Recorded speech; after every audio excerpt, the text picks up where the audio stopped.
Imagine a woman who made the Portuguese colonizers tremble in fear for over 40 years. A queen who turned slaves into warriors, who negotiated as an equal with Europeans, and who never bowed before any invader. Her name was Nzinga, and if you've never heard of her, it's because they didn't want you to know. In 1622, when this woman entered the negotiation room with the Portuguese, she did something that would forever change the history of Africa. Something so bold, so provocative, that the colonizers could never again see her as just another native to be dominated. She refused to kneel, literally.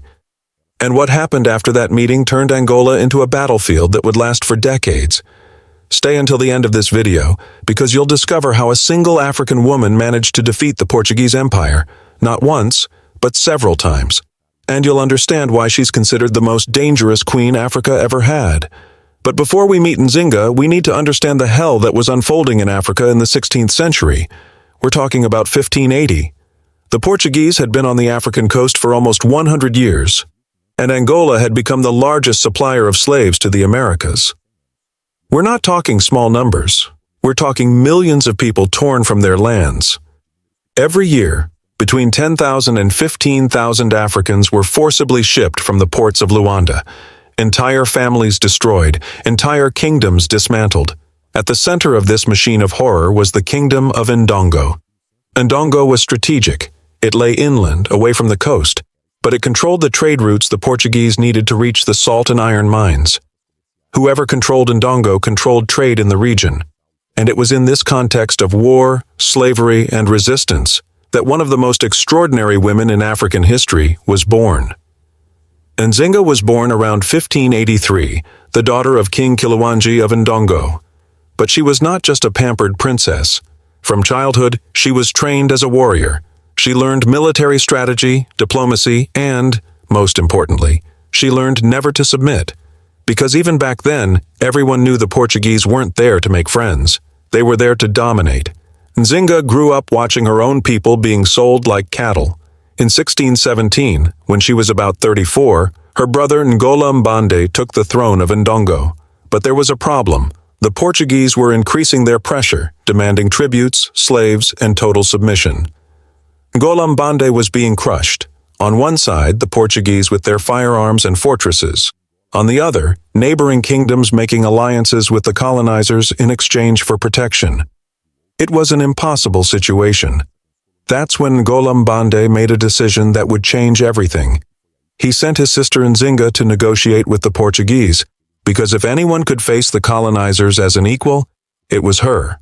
Now pay attention to what happened next, because this scene sums up everything you need to know about her character. Nzinga entered the negotiation room with the Portuguese governor João Correia de Sousa. The first thing she saw was that there was only one chair in the room, reserved for the governor. For her, just a mat on the floor. Do you know what she did? She called one of her attendants, had her kneel on all fours and sat on her back, putting herself at the same height as the governor. Imagine the governor's face. Imagine the shock. That African woman had just said without words, "I do not bow before you. I am your equal." But that was only the beginning. During the negotiations, Nzinga demonstrated a perfect understanding of Portuguese law, trade routes, and diplomatic agreements. She wasn't just a native, she was a refined stateswoman, speaking as an equal. The result? She secured a peace treaty recognizing the independence of Ndongo and establishing equal trade relations. For the first time, the Portuguese were forced to treat an African kingdom as a partner, not a colony. But in 1624, 2 years after these negotiations, Ngola Mbande died. Officially, it was a natural death, but some say Nzinga poisoned her own brother to take power. True or not, the fact is that Nzinga ascended to the throne of Ndongo, and that's when she showed what she was truly capable of. Nzinga was not just a queen, she was a revolutionary, and the first thing she did was break all the rules of the colonial game. First, she offered protection to all runaway slaves. It didn't matter where they came from. If they reached Nzinga's territory, they were free. Imagine the impact that had on the Portuguese slave economy. Second, she turned those former slaves into warriors, creating a multicultural, multi-ethnic army where ex-slaves fought side by side with African nobles against a common enemy, the colonizers. Third, she changed the very rules of war. While the Europeans fought in rigid formations with strict hierarchies, Nzinga developed guerrilla tactics, quick strikes, ambushes, strategic retreats. But the most impressive thing of all was how she managed to sustain this resistance for over 40 years. You heard that right. 40 years of constant war against the Portuguese Empire. Between 1626 and 1629, Nzinga personally led military campaigns that expelled the Portuguese from several fortresses in Angola's interior. She wasn't in the palace giving orders. She was on the battlefield, sword in hand. The Portuguese were so desperate that they tried to install a puppet on the throne of Ndongo, a man named Hari Akiluanji, who would be more cooperative with the colonizers. Do you know what Nzinga did? She captured the puppet, executed him publicly, and sent his head as a gift to the Portuguese governor. The message was clear. Anyone who collaborates with the invaders will share the same fate. But 1629 was a terrible year for Nzinga. The Portuguese, with reinforcements from Brazil, achieved a major victory.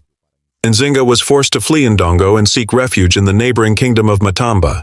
Anyone else would have given up, accepted defeat, and negotiated an honorable surrender. But Nzinga was not an ordinary person. She conquered Matamba by force, became queen of two kingdoms simultaneously, and turned Matamba into the operational base of the greatest anti-colonial resistance in Africa.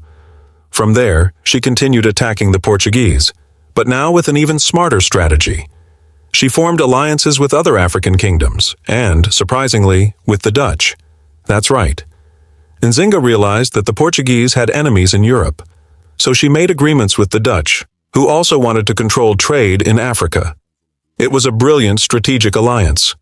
With Dutch weapons and African warriors, Nzinga managed to keep the Portuguese away from the inland territories for decades.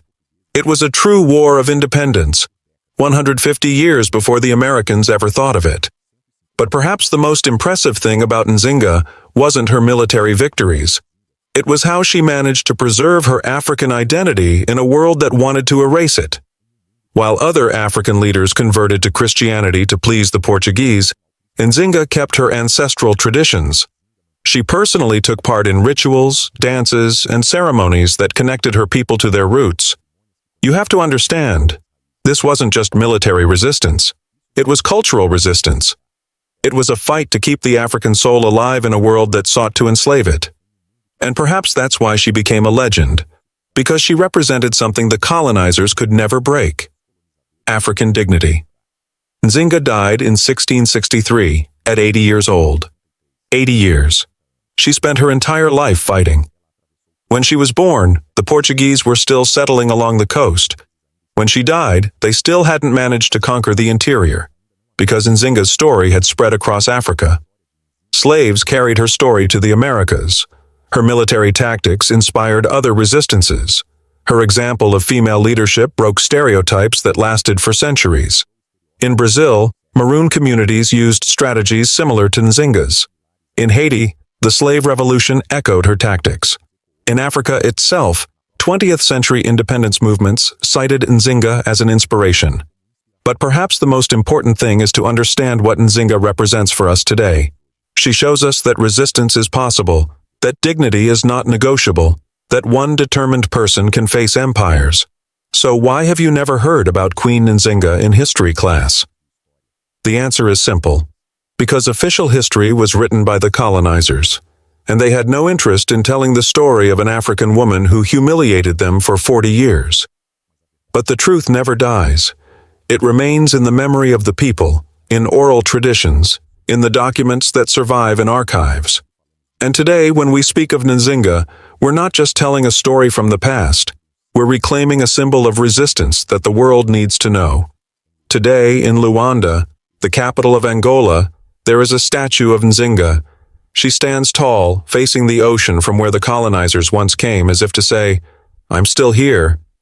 I still resist." And that is Nzinga's greatest lesson. That resistance isn't just about winning battles.